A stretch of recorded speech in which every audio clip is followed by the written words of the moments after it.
ನನ್ನ ಹಿತೈಷಿಗಳು ಮತ್ತು ನನ್ನ ಆತ್ಮೀಯರು ನರ್ಸಿಂಗ್ ರೆಡ್ಡಿ ಸರ್ ನೀಲಗಿರಿ ಕಾಲೇಜಿನ ಉಪನ್ಯಾಸಕರವರು ತುಂಬ ಸಪೋರ್ಟ್ ಮಾಡ್ತಾರೆ. ಜೊತೆಗೆ ನನ್ನ ಆತ್ಮೀಯ ಸಹೋದರರಂತ ಮಹೇಶ್ ಸರ್ ಕೂಡ ಅವರು ಸರ್ಕಾರಿ ನೌಕರರ ಸಂಘದ ತಾಲೂಕು ಘಟಕದ ಉಪಾಧ್ಯಕ್ಷರು ಕೂಡ ಇದ್ದಾರೆ. ನಾನು ನರ್ಸಿಂಗ್ ರೆಡ್ಡಿ ಸರ್ ಇವತ್ತಿನ ನೋಡಲ್ಲ, ನಾನು 2014 ಹಿಡಿದು ನೋಡ್ತೀನಿ ಸರ್. 14-15 ಸಾಲಿಂದ ಸುಮಾರು 10-15 ವರ್ಷ ನೋಡಿದೆ. ಅವಾಗೇ ಹಿಡಿದು ಸರ್ ಬರೀ ಬಡ ಜನರಿಗೆ, ದೀನದಲಿತರಿಗೆ, ಶಿಕ್ಷಕರಿಗೆ, ವಿದ್ಯಾರ್ಥಿಗಳಿಗೆ ಅವರು ಕೈಲಾದಷ್ಟು ಸಹಾಯ ಮಾಡ್ಕೊಂಡು ಬಂದಿದ್ದಾರೆ. ಜೊತೆಗೆ ಅವರು ಸಹಾಯ ಅಲ್ಲದೆ ನಮ್ಮಂಥ ಯುವಕರಿಗಾಗಲಿ, ನಮ್ಮಂಥ ಇನ್ನೂ ಬೇರೆ ಬೇರೆ ಶಿಕ್ಷಕರಿಗಾಗಲಿ, ಪಾಲಕರಿಗಾಗಲಿ ಅವ್ರಿಗೆ ಸಹಾಯ ಮಾಡಿಕೊಂಡು ಏನಾದರೂ ಮಾಡಬೇಕು ಸರ್ ಮಕ್ಕಳಿಗಾಗಲಿ, ಸಮಾಜಕ್ಕಾಗಲಿ. ನಾವು ಹುಟ್ಟಿದ್ದೀವಿ, ಸಾಯೋದು ಪಕ್ಕದ. ಆ ಹುಟ್ಟು ಸಾವು ಮಧ್ಯದಲ್ಲೇ ಸಮಾಜಕ್ಕಾಗಿ, ವಿದ್ಯಾರ್ಥಿಗಳಿಗಾಗಿ, ಬಡ ಜನರಿಗಾಗಿ ಶಿಕ್ಷಣ ನೀಡೋದು.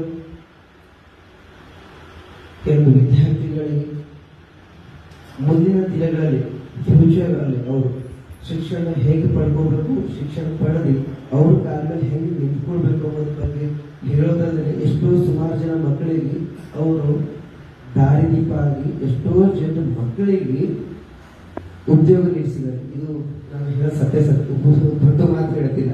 ಇಂಥ ಒಂದು ಒಳ್ಳೆ ವ್ಯಕ್ತಿಗಳನ್ನ ನಾವು ಇಂದು ನಮ್ಮ ಬಸವ ಕಲ್ಯಾಣದ ನೋಡ್ತಾ ಇದ್ದೀವಿ. ಇಡೀ ಬಸವ ಕಲ್ಯಾಣ ತಾಲೂಕದಾಗ, ಬೇರೆ ತಾಲೂಕದ ಬಗ್ಗೆ ನಮ್ಗೆ ಗೊತ್ತಿಲ್ಲ, ಬಸವ ಕಲ್ಯಾಣ ತಾಲೂಕದಾಗ, ಬಸವ ಕಲ್ಯಾಣ ನಗರದಾಗ ಇಂಥ ಶಿಕ್ಷಕರು ಅಥವಾ ಇಂಥ ನಮಗೊಂದು ಒಳ್ಳೆ ಹೆಲ್ಪ್ ಮಾಡೋಂಥ ಇನ್ನೊಬ್ಬರು ವ್ಯಕ್ತಿ ಯಾರಾದರೂ ಇದ್ದಾರೆ ಅದು ಒಬ್ಬರಿಗೆ ಮಾತ್ರ ನರ್ಸಿಂಗ್ ರೆಡ್ಡಿ ಸರ್.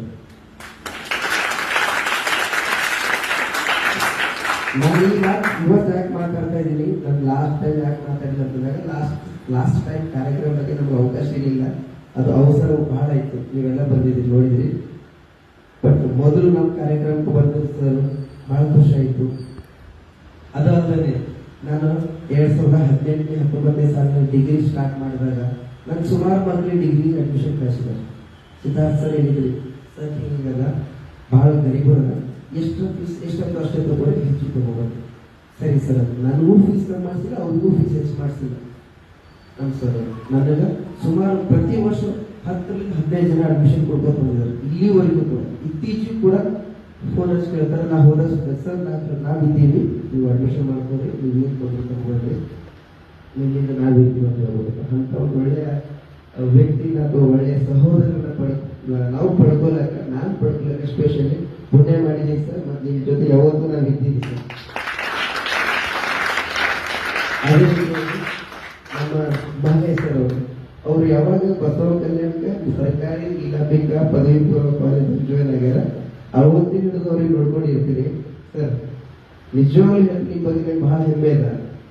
ಪ್ರತಿಯೊಂದು ಸಮಯದಾಗ, ಪ್ರತಿಯೊಂದು ಸ್ಥಳದಲ್ಲಿ ನನಗೆ ಅವ್ರು ಸಿಕ್ಕಾಗ ಅವ್ರಿಗೆ ಸಿಕ್ಕಾಗ ಸಿದ್ಧಾರ್ಥ ಸರ್ ನೀವು ಏನೇ ಮಾಡಿ ನಾನು ಇರ್ತೀನಿ, ಒಳ್ಳೆ ಟೀಚರ್ಸ್ ಕ್ಲಾಸ್ ನಡೆಸಿ ಬೇಕಾದ್ರೆ ನಾನೇ, ನನಗೇನು ದುಡ್ಡು ಕೊಡ್ಬೇಡ, ನನಗೆ ಪಠ್ಯ ಲಕ್ಷ ಗಟ್ಟಲೆ ನಾನೇ ಯಾವಾಗಾದ್ರೂ ಬಂದು 1 ಗಂಟೆ ಸುಮ್ಮನೆ ಕ್ಲಾಸ್ ತಗೊಂಡಿದ್ದೀನಿ, ಮೋಟಿವೇಶನ್ ಮಾಡ್ತೀನಿ, ನೀವು ತಲೆ ಕೆಡಿಸ್ಕೊಳ್ರಿ. ನಾನಾಗಲಿ ನರ್ಸಿಂಗ್ ರೆಡ್ಡಿ ಸರ್ ಆಗಲಿ ನಿಮ್ಮ ಜೊತೆ ಇರ್ತೀವಿ. ನಾವು ಪ್ರಚಾರಕ್ಕಾಗಿ ಮಾಡ್ಕೊಳ್ಳಲ್ಲ, ಮಕ್ಕಳ ವಿದ್ಯಾಭ್ಯಾಸಕ್ಕಾಗಿ, ಬಡ ಮಕ್ಕಳ ಒಂದು ಒಳ್ಳೆ ಶಿಕ್ಷಣಕ್ಕಾಗಿ ನಾವು ದುಡಿತೀವಿ ಅಂತ ಹೇಳ್ತಾರೆ. ನನಗೆ ಬಹಳ ಖುಷಿ ಆಯ್ತು. ಬಟ್ ನನಗೆ ಒಂದು ದುಃಖ ಏನು ಗೊತ್ತಾ, ಮತ್ತೆ ಸರ್ಕಾರಿ ನೌಕರ ಸಂಘದ ಅಧ್ಯಕ್ಷರು ಬಂದಿದ್ರು, ನಮ್ಮ ದಿಲೀಪ್ ಕುಮಾರ್ ಸರ್, ಉತ್ತಮ್ ಸರ್. ಅವಾಗ ಅಲ್ಲಿ ಹೇಳ್ತಾರೆ ಇವರು ಕೂಡ ಉಪಾಧ್ಯಕ್ಷರಂತ. ನನಗೆ ಗೊತ್ತೇ ಇಲ್ಲ. ಆಮೇಲೆ ಶಾಕ್ ಆಗ್ತಾರೆ, ಸರ್ಕಾರಿ ನೌಕರ ಸಂಘದ ಉಪಾಧ್ಯಕ್ಷರಾಗಿ ಶಾಲೆ ಬಿಟ್ಟಿದ್ದಾರೆ ಬಸವ ಕಲ್ಯಾಣ ನಗರದವರು. ಎಷ್ಟೋ ಜನ ಇವ್ರಿಗೆ ಎಲೆಕ್ಷನ್ದಾಗ ಏನೋ ಸಮಸ್ಯೆ ಮಾಡಿದ್ರು, ನನಗೆಲ್ಲ ಹೇಳಿದ್ರು. ಬಟ್ ಅಂತ ಸಮಸ್ಯೆ ಆದ್ರೂ ಕೂಡ ಇವ್ರು ಗೆಲ್ಲಿಸಿದಾರಲ್ಲ, ಇವನ್ನೆಲ್ಲ ಬೆಂಬಲಿದ್ರು, ನನಗೆ ಖುಷಿ ಅನ್ನಿಸ್ತು.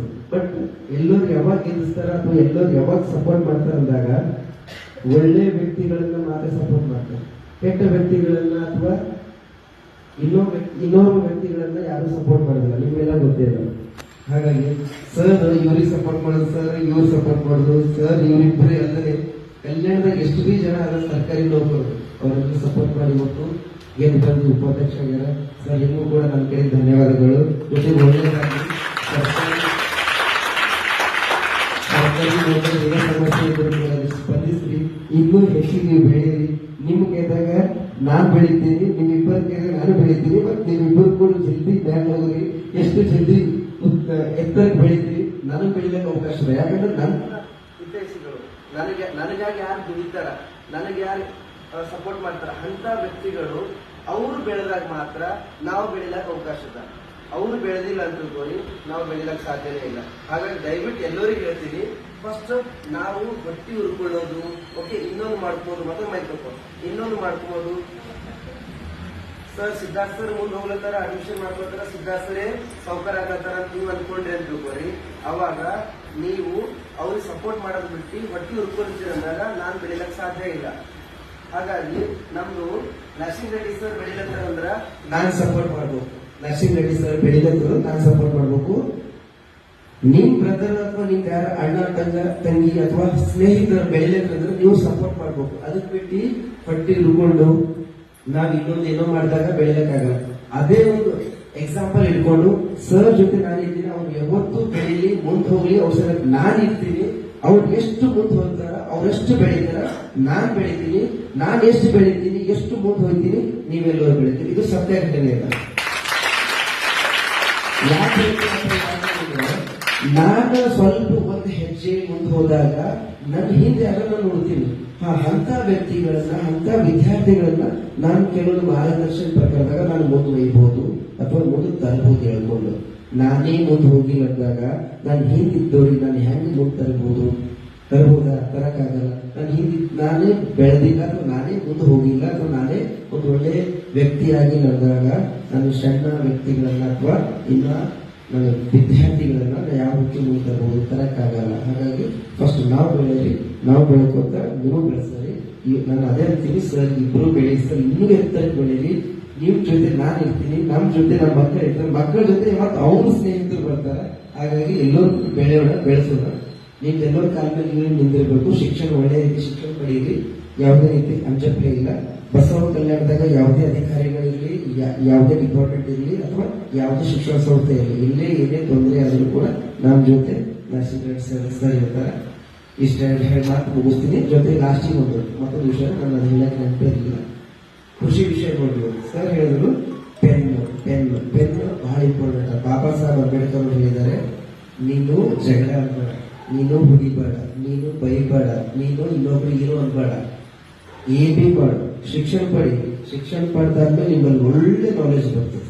ಆ ಒಳ್ಳೆ ನಾಲೆಜ್ ಬಂದಾಗ ನೀನೇನ್ ಮಾಡ್ಬೋದು? ಪೆನ್ ಮುಖಾಂತರ ನಿನ್ನ ಶಕ್ತಿಯನ್ನ ಪ್ರದರ್ಶನ ಮಾಡಬಹುದು. ಏನ್ ಮಾಡ್ಬೋದು? ಪೆನ್ ಮುಖಾಂತರ. ಪೆನ್ ಮುಖಾಂತಂದ್ರೇನು? ಪೆನ್ ಯಾವಾಗ ಹಿಡಿಲಕ್ ಬರ್ತದ ಅವಾಗ ನಿಮ್ ಲೆಟರ್ ಬರಿಬಹುದು. ಯಾವಾಗ ನಿಮ್ಮಲ್ಲಿ ಶಕ್ತಿ ಇರ್ತದೆ, ಯಾವಾಗ ನಿಮ್ಮಲ್ಲಿ ಬುದ್ಧಿ ಇರ್ತದೆ, ಅವಾಗ ನಿಮ್ ಲೆಟರ್ ಬರಿಬಹುದು. ಯಾರ ವಿರುದ್ಧವಾಗಿ ನೀನ್ ಏನ್ ಮಾಡಬೇಕು ಮಾಡು, ಇನ್ನು ಪೆನ್ ಮುಖಾಂತರ ಮಾಡಬಹುದು. ಬಾಬಾ ಸಾಹೇಬ್ ಅಂಬೇಡ್ಕರ್ ಹೇಳ್ಯಾರ. ಬಾಬಾ ಸಾಹೇಬ್ ಅಂಬೇಡ್ಕರ್ ಅವರು ಪ್ರತಿಯೊಬ್ಬರಿಗೆ ಒಳ್ಳೆ ಹಕ್ಕು ಕೊಟ್ಟಾರ, ಸಮಾನತೆ ಕೊಟ್ಟಾರ. ಹಾಗಾಗಿ ಇವತ್ತು ಅದೇ ನನ್ನ ಸ್ನೇಹಿತರು ಅಥವಾ ನನ್ನ ಆತ್ಮೀಯರಾದಂತ ನರ್ಸಿಂಗ್ ರೆಡ್ಡಿ ಸರ್ ಅವರು, ಮಹಲೇಶ್ವರ್ ಅವರು ನನ್ನ ವಿದ್ಯಾರ್ಥಿಗಳಿಗೆ ಒಳ್ಳೆ ಶಕ್ತಿ ಕೊಡ್ಲಾಕ, ಒಳ್ಳೆ ಶಿಕ್ಷಣ ನೀಡಿ ಮತ್ತು ಅವ್ರ ಪೆನ್ ಹಿಡಿದ್ರಂದ್ರೆ ಬಾಬಾ ಸಾಹೇಬ್ ಅಂಬೇಡ್ಕರ್ ಅವ್ರಿಗೆ ನೀವು ಆಗಲಿ ಎಂಬ ಉದ್ದೇಶದಿಂದ ಅವ್ರು ತಂದ್ಕೊಡ್ಲತ್ತಾರ. ಹಾಗಾಗಿ ನನ್ನ ಕಡೆಯಿಂದ ನಿಮ್ ಕಡೆ ಅವರಿಗೆ